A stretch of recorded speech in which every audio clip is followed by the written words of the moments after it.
taruh di sebelah sini. Kemudian nanti jangan lupa digulung lagi. Banyak juga kalau OSCE perlaknya nggak dibawa pulang ya, masih gitu nempel di pasien. Lanjut. Tentukan panjang selang nasogastrik dengan mengukur dari ujung hidung ke telinga lalu ke prosesus sifoideus. Nah, itu kan ukur dari ini. Kemudian yang selanjutnya adalah kepatenan hidung ya. Setelah tandai panjang lalu periksa kepatenan lubang hidung. Sebenarnya ini pilihan aja, tapi kalau saya misalnya kita mau ngukur pakai hidung, saya akan ngukur dulu, akan mengecek dulu kepatenan hidung gitu, baru ngukur. Karena kalau ngukur dulu kita udah pasang selang, nanti harus disimpan lagi, kita cek kepatenan hidung gitu. Jadi kalau misalnya mau pakai hidung, kita cek dulu, bisa kita cek dulu kepatenan hidungnya menggunakan tisu ya. Jadi kita belum buka si selangnya, kita bisa cek dulu kepatenan hidung. Jadi ini kita pencet, kemudian kita dekatkan ke sini, pasti nanti tisunya akan bergoyang kan. Kemudian kita ganti, yang sebelah kanan dipencet, yang sebelah kiri kita inikan. Nanti kita ukur sebelah mana yang lebih bersih, yang lebih kuat hembusannya gitu ya. Nah itulah yang kita masukin. Baru nanti ngukur gitu. Nah ngukur kan itu udah buka tuh si ininya ya. Nah setelah itu kita ukur ya, kita ukur ininya, kita ukur ini panjang sama aja ya. Oke, kita ukur menggunakan, kita harus tahu proses sifoideus itu di mana ya, di ulu hati lah ya, kalau orang umum bilangnya ulu hati, proses sifoideus. Jadi kita harus tahu dulu proses sifoideusnya anak ini di mana. Berarti kan di sebelah sini ya, kalau bayi mah deket, jangan sampai di sini udah masuk ke intestin ya, masuk ke usus gitu. Jadi di sebelah sini ya, jadi sebelah sini ya proses sifoideusnya. Cara mengukurnya adalah dari hidung atau dari mulut ya. Jadi pertama ke telinga. Jadi kalau misalnya mau dari mulut, kita masukinnya mulut, berarti kita ukur dari sini, dari mulut ke telinga, kemudian ke prosesus sifoideusnya gitu ya, seperti itu. Atau dari kalau misalnya mau ke hidung, berarti hidung yang tadi, hidung yang mana, lubang kanan atau lubang kiri yang gitu ya. Ya yang paling kuat tadi yang mana, kalau kita masuk ke sini ya dari sini ke sini, kemudian ke sini. Atau kalau hidungnya yang sebelah kiri, tadi kan dibilang kanan, ya begini, dari sini ke sini, kemudian ke sini. Jadi dari hidung atau mulut ke telinga, kemudian ini yang di ujung ke sini ya, seperti itu. Oke, ini simple tapi kadang suka lupa, nanti bingung gimana ya ngukurnya ini gitu. Ini gitu, karena dulu juga ada teknik yang dari dahi ke hidung kemudian ke sini ada, itu juga ada ya, tapi mungkin setelah dicoba diteliti dan lain sebagainya lebih efektif yang dari hidung ke telinga kemudian ke sini ya, ke prosesus sifoideus ya, jangan lupa. Oke, setelah kita ukur, lalu kita tandainya boleh pakai plester seperti ini ya, tadi ini bekas yang tadi pagi, atau boleh juga pakai pulpen juga boleh, atau ya pen yang waterproof gitu ya, yang tidak cepat terhapus gitu, kita tandai ya, supaya nanti kita bisa tepat pada saat mau datang lagi ini masih di tempatnya atau enggak. Kadang karena suka geser-geser juga si ini teh gitu ya, selangnya, karena mungkin kena lidah atau mungkin juga copot plasternya gitu ya, sehingga kita harus tandai ukurannya sampai mana. Oke, selanjutnya setelah diukur, lumasi ujung Lumasi. selang nasogastrik sekitar 10 cm dengan gel. Oke. Pada saat melumasi ini sedikit aja kalau mau dilumasi. Itu pun kalau bayi nggak perlu kan, bayi tuh orogastrik ya. Jadi sebenarnya nggak perlu pakai gel, cukup misalnya pakai Aquades aja gitu. Karena kalau pakai gel nanti kan kita juga ini kan masuk ke oral gitu ya, takutnya malah jadi kotor dan lain sebagainya. Dan kemudian sedikit, kalau pakai gel pun sedikit aja, tipis aja, jangan sampai nanti menutupi lubang yang ada di ujung-ujung sini ya. Jadi sedikit aja. Kalaupun misalnya mau pakai jelly, berarti kita ambil dikit aja. Ini kan kita pakai handscoon ya, tadi kita pakai handscoon, kemudian kita lumuri aja dikit gitu, kemudian kita ratakan dikit aja, tipis aja gitu ya, seperti itu. Nah kalau pakai oral lebih baik tidak pakai gel ya, pakai air aja, Aquades. Aquades. Ya. Oke, karena kan kita mau oral ya, jadi cukup ada Aquades kita lumurin. Untuk karena kalau oral mah ini juga udah licin ada mukosannya ya. Lanjut. Masukkan selang perlahan tapi tegas melalui lubang hidung sampai batas yang telah ditentukan. Oke. Tadi kalau hidung berarti kalau misalnya hidung berarti nanti pertamanya tuh dia akan semivolar seperti ini.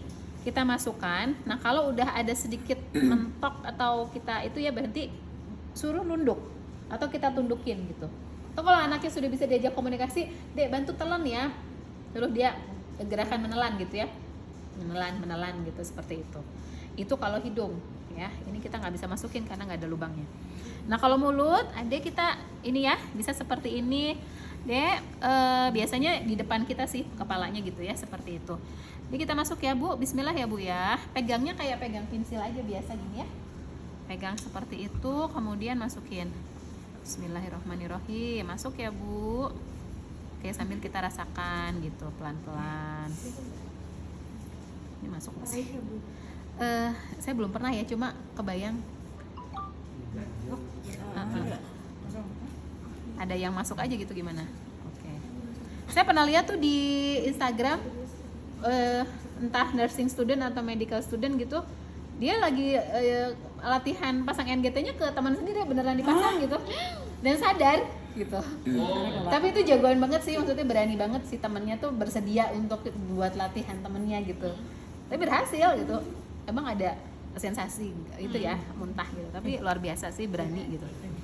Oke, sudah masuk seperti ini ya, masuk ke dalam sampai batasnya ya. Nah, sampai batasnya kita akan periksa apakah betulan masuk di tempatnya atau enggak dengan menggunakan stetoskop.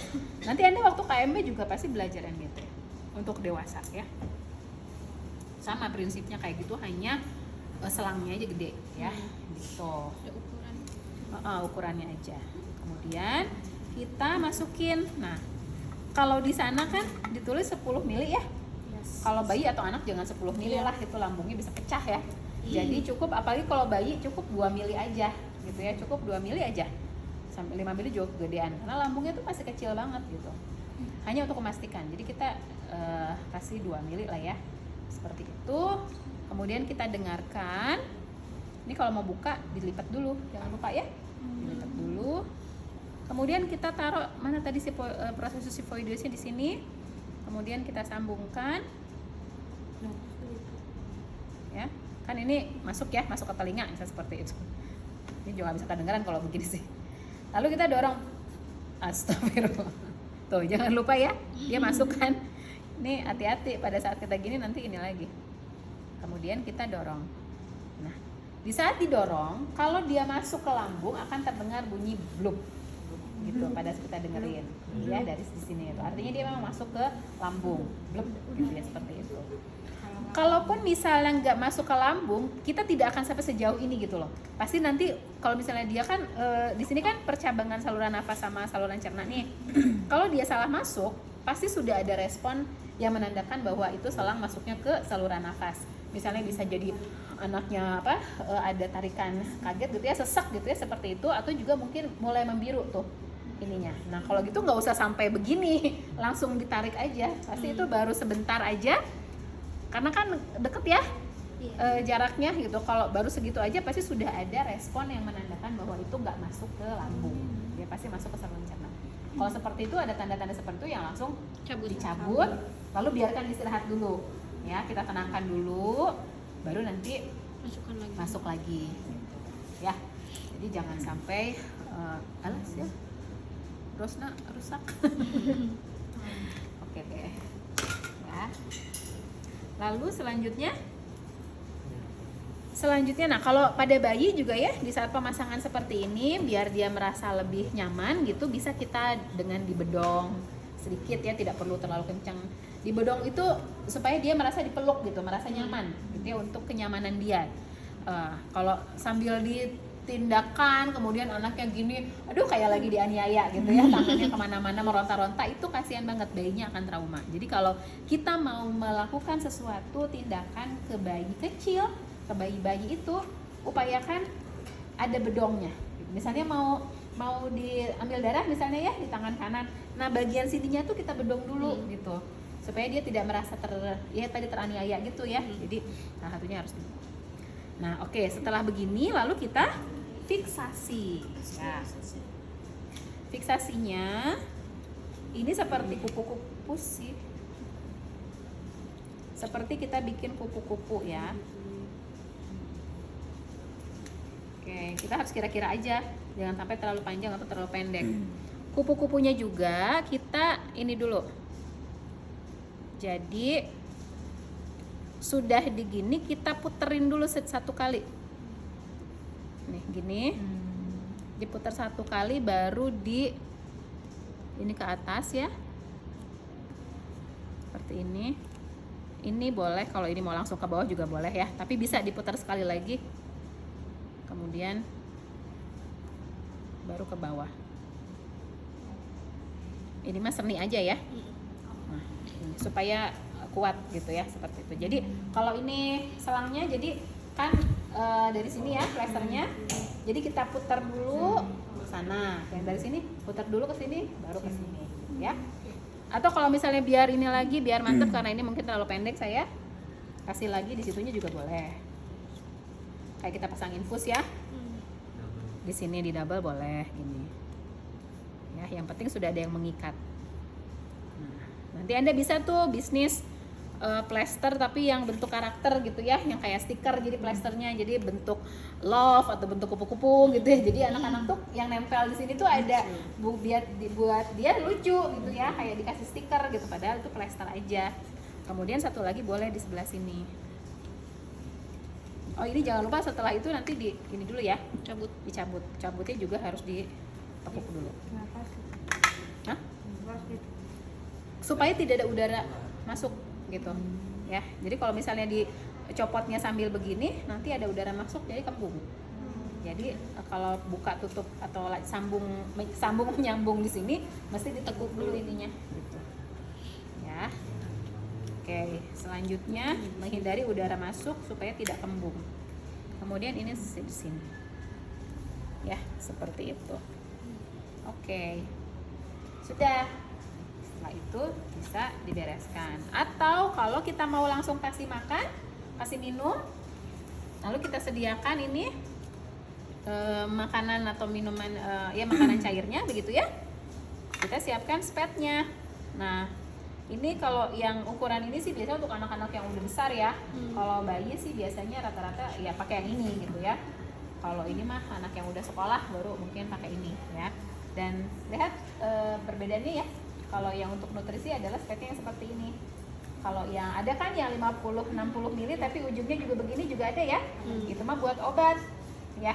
Jadi jangan salah ambil nanti kalau mau kasih NGT ke anak yang besar atau dewasa pakai yang ini. Caranya adalah kalau tadi kan baru banget masuk, jadi kita udah jelas dia masuk ke lambung, sehingga kita tidak perlu cek lagi. Sebenarnya yang lebih akurat adalah dengan pemeriksaan ronsen, tapi kan itu akan sangat merepotkan kalau di ruangan biasa gitu ya, karena harus dibawa dulu. Kalau di ruang ICU tuh ada ronsen yang sudah portable dibawa kan gitu, yang lebih akuratnya pakai ronsen, tapi nggak dengan itu. Nah kalau baru dipasang berarti kita tinggal masukkan ya. Masukinnya ininya harus dicopot dulu. Jadi jangan disambungkan sebelum dicopot ya. Ini. Jadi kita ini kan buka, dilipat dulu, kemudian disambung, lalu diisi dulu. Jangan dulu dilepas lipatannya. Diisi dulu. Misalnya dia butuhnya berapa nih? 30 mili misalnya ya. Berarti kita kasih dulu 20, jangan sampai penuh ya. Ya udah sesuai ada yang ukuran di sini aja gitu. Supaya kita jelas takarannya. Misal dapat 30 ml kita kasih 20 dulu. Udah 20 baru kita lepaskan supaya dia turun pelan-pelan. Jangan juga terlalu tinggi. Kalau terlalu tinggi nanti alirannya terlalu deras, nanti dia bisa reflux ya, seperti itu. Nanti tersedak ya, nanti aspirasi. Jadi biarkan. Nah, kan kita masih ada 10 ml lagi nih. Jangan sampai habis. Misalnya dia masih sisa 1 atau 2 mili, kita tekuk dulu, kita masukin sisanya gitu ya. Setelah itu kita bisa bilas juga sedikit lah ya, 1-2 mili juga gitu, supaya bersih selangnya gitu ya. Kita masukin, itu juga jangan sampai habis. Kemudian kita masukin gelasnya sekitar 1-2 mili kalau untuk bayi ya. Kalau untuk anak-anak bisa 5 mili gitu. Oke, sudah. Setelah selesai semuanya, kemudian kita tekuk, kemudian kita copot. Kalaupun misalnya, kok nggak turun-turun sih gitu ya, ini kenapa sih nggak turun-turun? Mungkin ada ya, kita agak sedikit ada udara yang di sini mungkin kan jadinya menghambat gitu ya. Kita bisa sedikit, ini mah berdasarkan evidence ya, jadi bisa dikasih tekanan dikit tik aja gitu, tapi jangan didorong. Itu kalau didorong nanti dia bisa muntah juga. Jadi sedikit aja dikasih tekanan gitu supaya dia jalan lagi gitu ya, kayak gitu. Oke, udah selesai. Kemudian kita tekuk, udah deh selesai ya. Nah selanjutnya, kalaupun misalnya mau ini pemberian selanjutnya nih gitu kan ya, kita udah selesai siang gitu. Nah sore kita mau kasih lagi. Nah kalau mau kasih lagi kan kita harus pastikan ya, ini selangnya masih ada di tempatnya apa enggak gitu. Pertama kita bisa pastikannya dengan melihat apakah tandanya masih di tempat yang sama.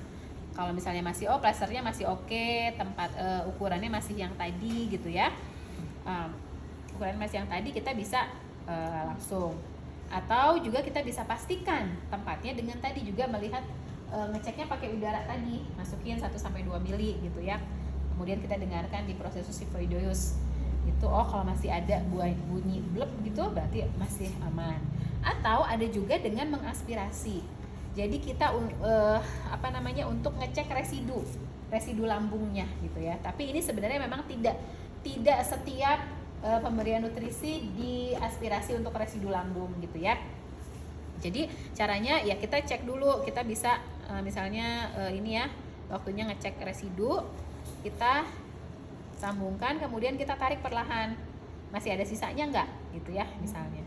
Oh ternyata yang keluar kan, nanti kalau udah agak berat jangan ditarik-tarik, itu nanti lambungnya bisa iritasi. Jadi pelan-pelan, kalau udah agak berat berarti udah segitu aja gitu ya. Bisa ada kelihatan ada sisa cairan warna kuning jernih, berarti itu mah cairan lambung biasa. Oke, nggak masalah, kita bisa masukin lagi sedikit gitu ya, perlahan-lahan masukinnya gitu, jangan didorong gitu ya, perlahan-lahan. Atau kalau misalnya ternyata pada saat kita cek residu gedengan banyak dan warnanya kecoklatan misalnya gitu ya, nah artinya berarti lambungnya ini bermasalah nih gitu, apakah masih ada infeksi atau misalnya masih ada perdarahan dan lain sebagainya gitu ya. Nah ini jangan kita balikin lagi, kita buang, kemudian kita laporkan gitu kan, bahwa ini cairan lambungnya masih produktif nih dan warnanya begini-begini, berarti mungkin program makannya dipending dulu gitu ya, karena itu pasti fungsi lambungnya tidak normal atau ada masalah gitu ya, seperti itu. Nah kemudian juga kalau misalnya yang keluar adalah susu, bentuknya masih susu, masih seperti yang tadi kita kasih tuh gitu ya, nah itu kita bisa masukin lagi, kemudian biarkan kasih waktu lagi karena mungkin dia belum terabsorb sempurna gitu ya, belum tersalurkan sempurna ya, seperti itu. Atau nanti juga dijadwalkan lagi pola makannya gitu ya, misalnya yang tadinya 3 jam sekali ini udah oke, tapi ternyata kok ini yang setelah ini dia masih banyak nih sisanya gitu, lebih dari 30% gitu ya dari yang diberikan. Nah itu harus dievaluasi lagi, apakah mungkin sekarang kita kasih 4 jam deh, berarti kita tunggu 1 jam lagi supaya ini, karena kalau masih banyak cairan di sini kita kasih lagi kan